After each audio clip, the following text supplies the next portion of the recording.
Oke, mungkin di sini teman-teman pernah mengetahui apa sih itu self development secara umum itu. Nah, yang tentunya self development ini bisa dilaksanakan sebagai pendamping pembelajaran akademik di perkuliahan. Emang bisa kita sambil sibuk-sibuknya kuliah, mengajarkan tugas, materi, terus habis itu ada ujian-ujian, kita sambil melaksanakan kegiatan non akademik, atau kita membahasnya di sini self development. Dan yang pasti tentunya bisa dong. Oke, kita masuk ke perkenalan. Oke, sebelumnya kenalin aku Raffi Arya Prayoga.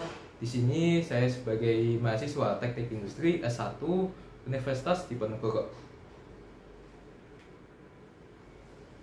Nah, kita telah tahu bahwa di sini kita sangat disibukkan oleh kegiatan akademik dengan belajar materi, terus kita juga belajar untuk ujian, kita juga mungkin ada tugas-tugas juga, mungkin ada juga tugas dari dosen, dan masih banyak lagi, sehingga kita merasa bahwa kita sangat sibuk, sehingga kita tidak sempat melaksanakan kegiatan non akademik.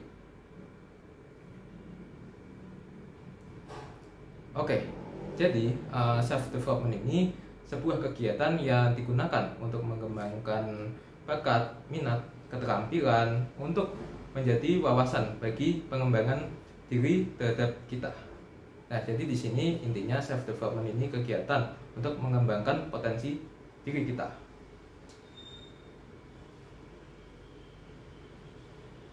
Nah, lalu manfaatnya apa buat self development ini?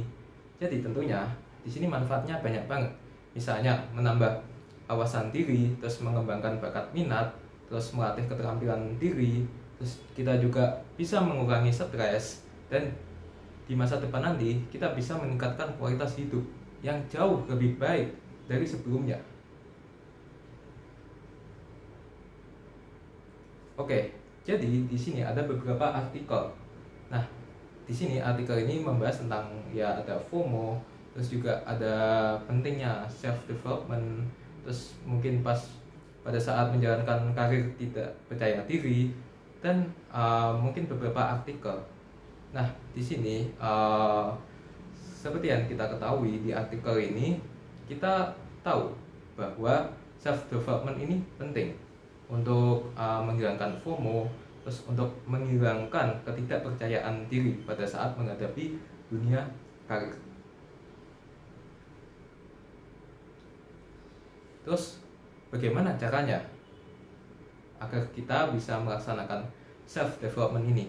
Mungkin di sini sebagian teman-teman sudah punya referensi kegiatan non akademik apa saja yang akan dijalankan. Tetapi di sini saya akan membagikan referensi sebagai cerminan pengalaman diri saya sendiri untuk saya share ke teman-teman. Oke, jadi di sini yang pertama mungkin bisa organisasi ataupun mungkin bisa kepanitiaan, ataupun mungkin bisa UKM ataupun kegiatan lainnya.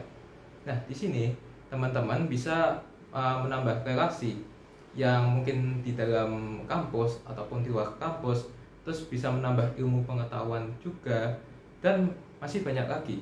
Kita juga bisa membantu keperluan masyarakat, bisa kita mengikuti volunteer, terus kita juga bisa menambah insight baru ataupun pengetahuan baru gitu.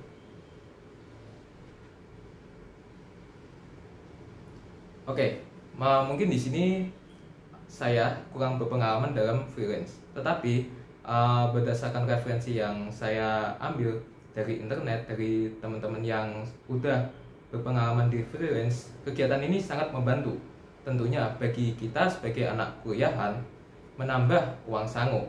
Nah, kurang enak apa lagi? Tetapi di samping itu pastinya ada pengorbanan. Kita bisa menghabiskan waktu lebih lama, terus sibuk juga, terus gimana cara mikirin biar bisa dikenal orang lain untuk jasa freelance-nya, dan masih banyak lagi.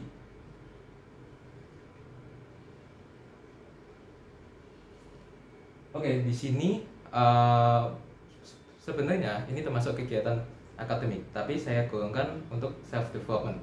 Menjadi asisten laboratorium ini bagi saya sangat bermanfaat. Nah, ini juga digunakan untuk pengembangan di bidang akademik maupun non akademik. Misal kita sebagai asisten laboratorium bisa belajar tentang fokusan. Misal karena saya statistika, jadi saya dan teman-teman saya ini bisa belajar tentang statistika, terus mungkin pengendalian kualitas dan rumpun ilmu lainnya, tergantung juga fokusan laboratoriumnya seperti apa. Tetapi perlu diingat lagi, setiap jurusan ini itu belum tentu mempunyai laboratorium gitu. Nah, ini juga sangat penting sekali, ikuti seminar atau workshop. Nah, seminar atau workshop ini sebenarnya termasuk kuliah umum gitu. Tetapi di sini bisa aja membahas kegiatan atau mungkin bisa membahas tentang materi yang di luar rumpun jurusan kita gitu.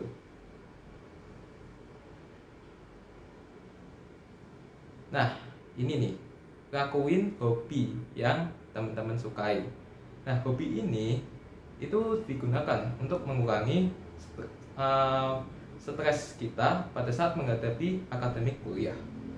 Nah, misal karena saya punya hobi olahraga, saya menyempatkan waktu untuk olahraga.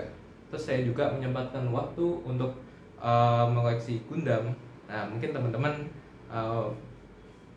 pada umumnya sudah tahu apa itu Gundam. Mungkin teman-teman bisa cari di internet gitu. Ataupun mungkin hobi lainnya, tapi hobi yang positif, hobi yang bisa mengembangkan keterampilan kita.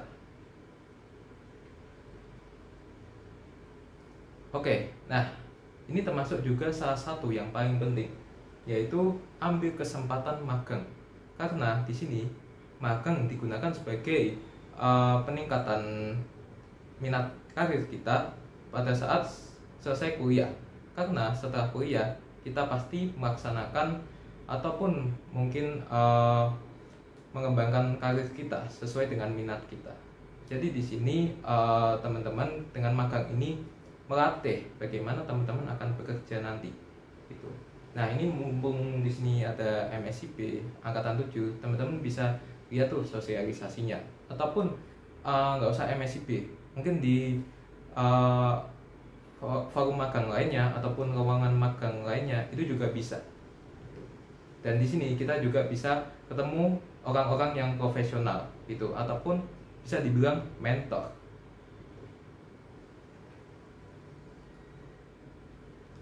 Oke, di sini sertifikasi. Mungkin sertifikasi ini ada beberapa yang harganya yang murah atau mungkin yang harganya mahal. Nah, teman-teman bisa ambil sesuai budgetnya.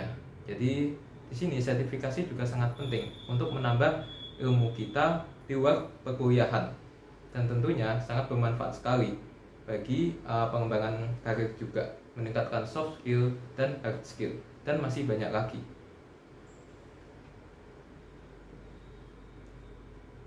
Oke, kita sepertinya sudah sampai di penghujung materi. Nah, tentunya semua itu akan ada prosesnya. Jadi teman-teman di sini harus pelan-pelan. Jadi jangan langsung ambil ini, ambil itu gitu. Teman-teman cari minatnya seperti apa, terus nanti arah karirnya nanti seperti apa gitu. Jadi jangan langsung terburu-buru, wah ya, aku FOMO nih harus ambil kegiatan ini kegiatan itu, yang ada malah sibuk banget, terus juga materinya sia-sia gitu. Terus juga di sini self development itu sangat penting. Nah, kenapa? Ya kita tahu sendiri kan, self development itu untuk pendamping pembelajaran kita di kegiatan akademik gitu, dan juga pengembangan karir.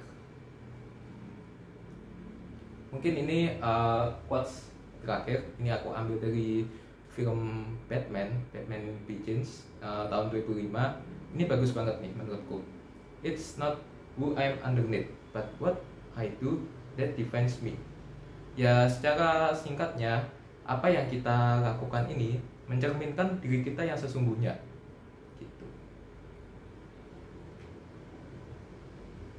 Oke, sekian, terima kasih presentasi dari self development.